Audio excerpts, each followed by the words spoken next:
So I've been learning how to trade, and I mean, you can see right here, I've been taking loss after loss after loss after loss. Negative 40, negative 8, negative 9, 23, 10, negative 26, negative 62. Then I get a plug, then I get $3 here and $2 here, then lose 3, 9, 36. So, you know, I know how to invest, but I wanted to learn how to trade just to, receive some extra cash, but not even to spend, to just grow my investment account. So, I mean, I'm damn near like 1,300 in the hole. I was just like 15 for real. I've been watching videos, and even like when you watch videos, you're just so anxious to just trade that you don't really wait for stuff to form, and that's how it is for real. We just jump right into it thinking we know it. But like, after watching the videos and just watching more videos, I mean, your mind just started picking up on like not where you went wrong, or it's not so much of where you went wrong, it's just what didn't you do right, you know what I mean? So it's like, okay, so, I'm looking at the lines, and I'm looking at the candlesticks, and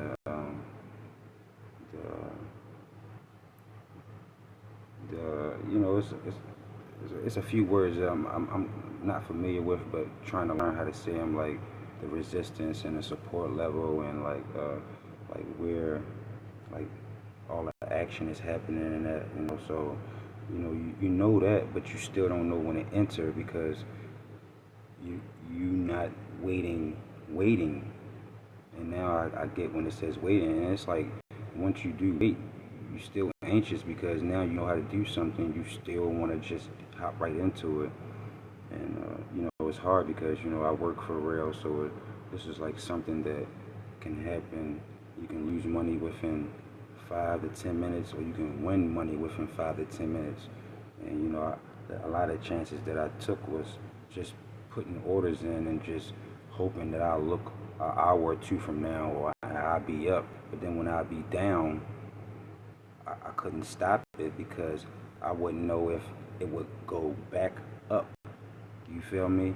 Because I don't have time to look at the directions and the resistance and support.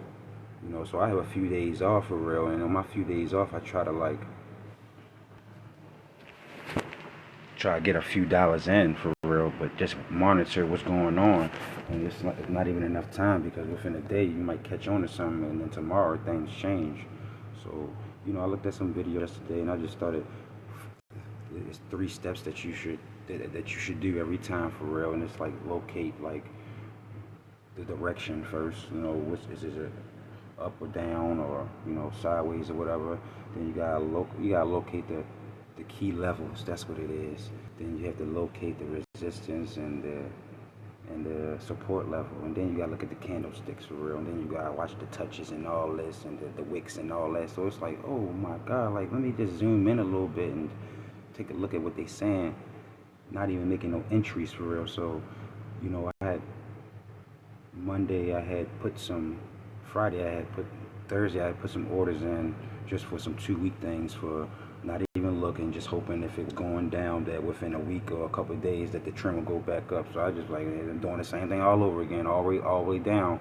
So I was like, man, I can't wait till Monday, because now what I'm seeing with this weekend, that I can put a new order in on something that I never that now I know of, and that now and it's something that I've never done before, like a stock I've never done before. Because it's like, once you know the levels and the key levels and stuff, you can go to kind of like any stock, and then kind of like see what's going on, and take your shot. So I took a shot on. I always do SPY for real, because I'll be looking for high volatility stuff. Because I would be wanting to make money fast, but making money fast is just as fast as losing money fast. So that's why I have a lot of losses for real, because I be dealing with that. And you only got one day. It's like day trading, because I want to learn how to day trade. But I'm like, okay, what if I put something, as like, if I'm doing a trade within a week, but I still can get the profit in the day. So that's what I started doing. You know what I mean? Like I started doing some kind of stuff like that. Sometimes I might not be able to do it all in one day. It might be a second day where I can follow up what happened the day before. But if I was able to like put or call in, and I'm telling them that, well, I have 7 to 14 days before my expiration date, and then within that day, the kind of the the trend goes in a way that you predicted, then you basically can like don't have to wait 5 days to take out $40 when you can take out 25 or 30 in that same day and just cash out. And then, your stuff will be in there by 1 o'clock. So you just made $30 that fast for real. Then instead of waiting $40, waiting 3 or 4 days to make $40, because, as soon as you get that money into your account, the sooner you can probably place another bet, you know. So I'm rushing that too. So, so I'm just rushing and taking my time. But then I started taking my time. I predicted that something would go up and go down, and it did. But then I was also looking at, well, when you predict something to go up, it's not going to just keep going up. See, that's what I thought. I'm like, all right, it's going to keep going up and up and up and up. Once it goes up, it's going to keep on going up. It ain't going to never go down. And when it does come down, it's only going to come down a little bit and keep going up. And I did that a few times, and I seen the stuff go up, watched it, and I went up like $40, $50, and then broke even at the 50, and then went down 50. And I'm like, what did I do wrong for real? Like, why did that happen? So now it's having me to believe that you can predict something to go the direction that you want it to, but it might only do it for a certain period of time. And that's why I see these guys with these stop losses and all that. And I know about the stop losses. I just haven't implemented to know how to do it, because once a trader or whatever knows how to do something and know how to do it real good, those equipment and key things that they were using to get them to where they at, they will no longer need them no more, because then it's just in a way, and you can just look at something, wait 5 more seconds, get in, even if you take a short loss, because it might dip down a little bit, and then when it goes up, you gotta kind of remember of where it was, and if it ever reached that level, it could have gained that level, but did it overtake that level? Did it go from resistance to support? And sometimes it gets all the way up to that level, and then it just goes all the way down. So like you'll be up $40, and it's like 41, 42, 40, 41. Knowing, and you're looking, and it's like, okay, that level hasn't been reached before. That's how you know when to take your money. And that's where it's like, okay, I'm comfortable with this $20, because I got in at the right time. It was a short gain or whatever. I got in, got it, and got out. And then the more you know that, it's like you are kind of like anxious for anything prediction, because the market goes up and down, up and down, up and down. So that means you can put a call in.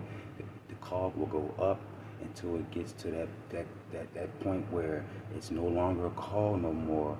Now it's in resistance, and now that call turns into a put, but the put has to form to be a put, to go all the way back down for it to be a call again.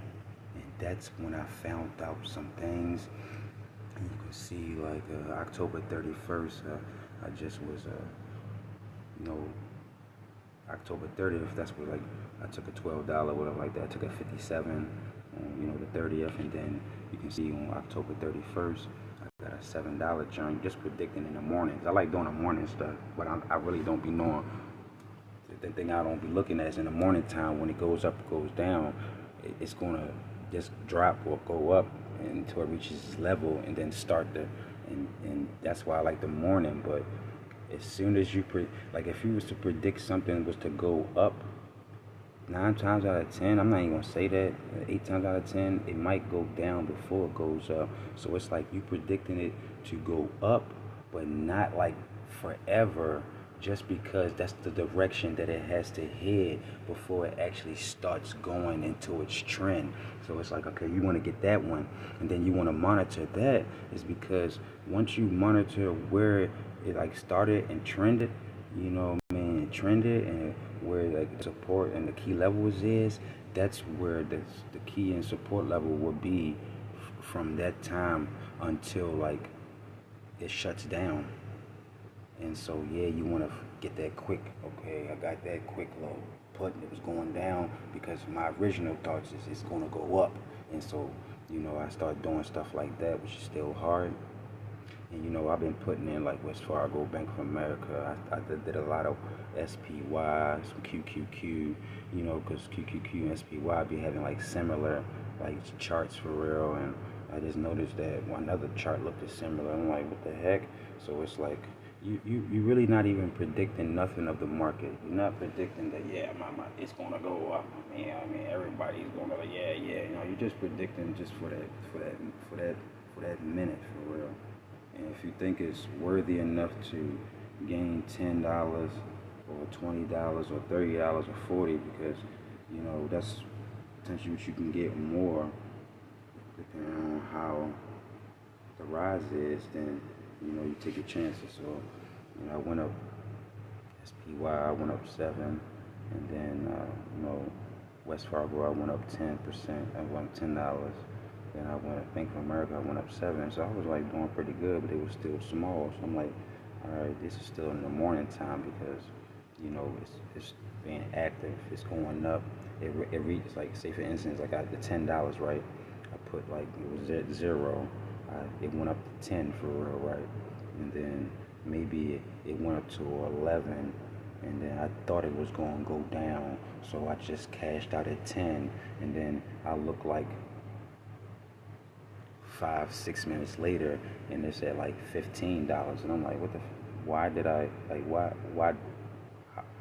How can I find out when it's going to go up more versus its key level? So I'm still doing that kind of stuff. Or matter of fact, maybe it went up to maybe it went up to 15, and I thought I was going to go to 16, and then I went to 15, 14, 13, 12, 11, 10, and I'm like, well, why is it going backwards? Well, let me cash out before it goes to 9. So that's what these kind of look like. So then I got West Fargo, QQQ, and then I say, I want to do a different genre. I want to do Tesla and NVIDIA, you know what I mean? Because I'm like, well, you don't have to have the full $500 for real to buy to predict where it's gonna go, because they have like different different costs for real. Where you would start out at like something might be like a $55 cost, or like one gonna be like a 79, one gonna be like a 99. So it's like you buying in at that 99 for real. I'm not even looking at the break even no more. I'm looking at the price cost. Like if you buying it at 99, right? Once you push that buy, that joint gonna go from 99 to 90. Like if you wanted to go up, is it gonna go from 99 to 98, or is it gonna go 99 to 100? Because once it does that, that's when you start making money. So if I buy something at $104 for real, and I want it to go up to 105, 106, 107, then it's like that's all I'm basically looking at is whatever the cost I put on there, and the cost of what it's doing for me to be able to take out. Like if I'm saying that, hey man, I'm putting 104, I want this drink to at least go to 115. That's what I'm doing. I'm not even looking at the price for real.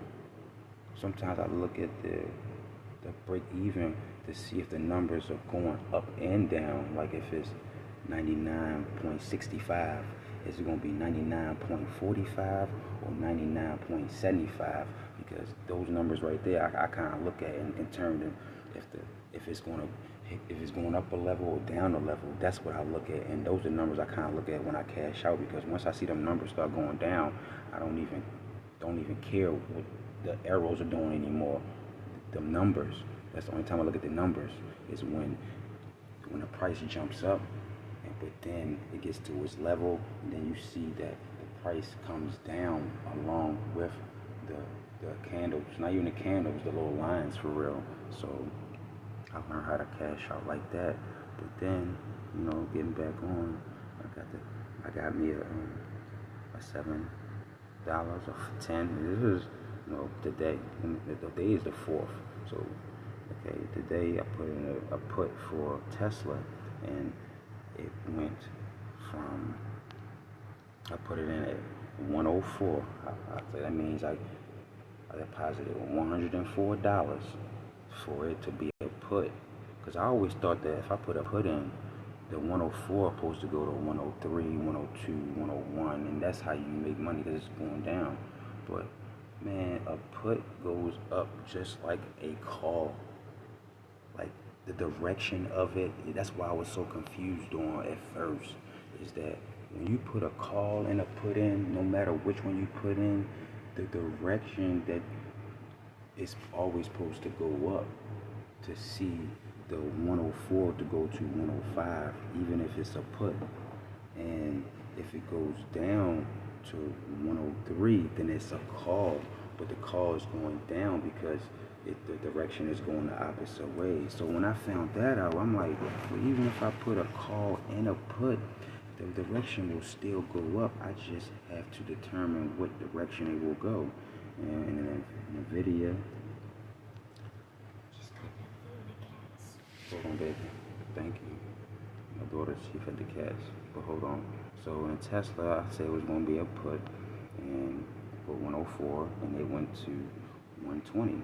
And I guess I cashed out at 120 because too much. It probably went to 124, and I, put my stop loss on, like how the pros do it. Because if you play with it, then you can, that 120 that you was going to get, now it's going to be 115. Now you just lost out on 5 because you was being too greedy. So I got cashed out at 120. Got $16 for real. Like I was right, but even after that put, once that put went through for real, it probably went up some more than that, and then it turned into a call. But it didn't turn into a call yet because of the key levels and the support and the resistance. You have to let that build up to now become a call, because if it wasn't going to be a call, then I should have gained more than $16. It could have been like 30, so it must have met a level where, okay, we ain't been there before, we will test it later, but right now we're gonna go up and we're gonna go back down to our level. So that's how that kind of went, you feel me? So I put in one for West Fargo, probably by accident, or I probably did it and I wasn't even paying attention for real on this, and I seen it go up 13, 12, 11, and I'm like, all right, I seen it was at 10 for real. Wasn't paying attention. I was just looking at the number, looking at how much money. I said, well, I put in 0, it got to 8, 9, 10. I started realizing it was 12, 13, and I was like, hold up, 10, man, might be a good mark for real. So I kind of like cashed out. Look, I bought it, a put for $57, and I'm thinking like the put gonna go down in the charts, but the put goes up. It goes from 57, 58, 59, 60, and so forth, and then when they get to like 70, it can go like 71, and here you go, 69, 68, and now see that put is a call, which the call is going down. But if you have like both the charts open at the same time, and you want to look at the call side, even though you're on the put side, you can see that the put is going down into a call. But if you look at the call is going up. And then say if the call started going down, that meant you go to the other side, to the put is going up. So I'm like, okay, these joints go up regardless. So I got 13 there from a 57 to a 70. Now you got to deposit this money for real. So it's like you deposit, and like I deposited $86 to gain $4, which was 90. Just playing with it, like, okay, when I took this, I'm like, oh shit, I think I took the wrong one. But let me just hurry up and get like $4 or $5 before I end up losing $15. Because when I looked at it, it was finishing a trend, and I bought it in the trend, but it still had some calls in there to be able to keep that level until that whoever was in control took over. So that's why this looked like this. At 86, trying to saying, oh man, damn, that the 90 level for real is going back down to the 90. The 86 is went to a 90, but it was supposed to be in a put because that 86 is soon to be at 85.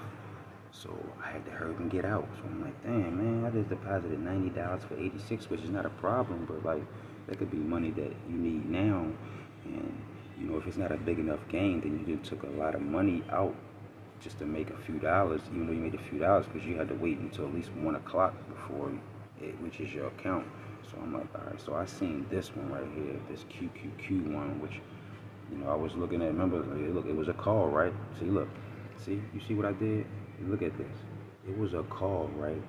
And see, the call was over with. And that's how I got the $4 out, because you can see that it went to 90, but that junk was about to go down to 89, 88, back to the 86. And once you get to 86, if it's a put, which is the next one, it's already in position to be that put. So what I did was I freaking cashed out the 4, and since the put was almost in effect, I hurry up and jump to that chart, which that chart was $91. So I just deposited $86 to make $4, and then jump back around to deposit $91. So that's about $170, $180 for real. For just what? But I ain't make the money yet. That's why you're taking a chance. For like, damn, what if we deposit 180 and then I gotta leave out with 150 because I made a mistake again. Now I just lost $50, but I was pressed to take out 180. When this time I guess I was a little pressed to take out 80 to make a total of $35. So when I bought this sucker at 91. And at 91, it went from 91, 90, 92, 93, 94, 95, 96. And I was looking at the level this time of where it had to reach to either break it or just go from there back. And when it got to the levels at 121, 122, I'm like, yeah, it went back down to 119. I'm like, I'm gonna take out 119. I'm still looking at that level though. Like, it gotta go there, because where else can it stop at? That's why you gotta pay attention to the key levels for real, because the levels can show you where it was last touched and where it broke and all that stuff. So at this level, it hadn't broken going this direction. It was his first time. So when it got to level like 22, I cashed out for real. And I'm like, cause I seen the level that was probably at 124. I'm like, okay, well, I wouldn't be able, from $91, I wouldn't be able to go no higher than 124, even if I wanted to. So I might as well take it out. And when it went from 124, it tried, and then it went back down 123 after like 3 minutes. 123, 120, 122, 121, 120, 19, 18, 17. I'm like, yo, I got out the stop loss. I got out of it at the right time, because it was only in that direction for a minute until it hit the level where it hadn't reached, and now it goes back down, and now it starts either a call again or remains a put, and there you go. So that's how things go for real. It was a long video, and just hope y'all understand what I said without even showing y'all anything. Just listening to what I said for real, knowing the key levels and the support and resistance, and then taking a look at some of the candlesticks for real. Which I didn't even look at the candlesticks. I looked at the lines for real. The line told me where. I looked at the line to see where, because the candlestick shows a little deeper than the actual lines. The candlestick goes lower, so now you're looking at the wicks and stuff to kind of like touch the area, because with the lines it's not going to show that. So that's why you do need the candlesticks for the wicks to see if it touches the resistance or the or the other one, to to be able to determine what is the direction going into now. So it's not even about seeing like a long trend no more. To me, yeah, I see it's about getting in and getting out. But yeah, I'ma holler at y'all on another joint for real. This is another little feature I picked up. I don't know the name of it, but it allows you to record while you on your phone for real. And you can see, like I said, like it's the 113, 1300 in a whole. That's just it's off of trading, but I mean right here. And this is what I'm talking about, the stuff that I was doing before, just gradually waiting for that, but this is what I have total, just working on it. Investing is easy, but when you add trading and now you making this do like this, you're making your money go down, you see, or you either making it go up, see. And that's where the trading can help, because this is something you want to play with, but not endanger your investments. So yeah. And I also got like some shares for real, like some shares, so it kind of like helps, with some other payments, but nothing comes out for real. So, but yeah, the options for real is something that is nice. And, I look forward to like making some more, showing some more things for real. So yeah, I can influence myself or motivate myself, and hopefully can give y'all like some some motivation, something like that. But y'all, thank y'all. Ain't blue's a good color? Hmm? Ain't blue's a good color? Say blues.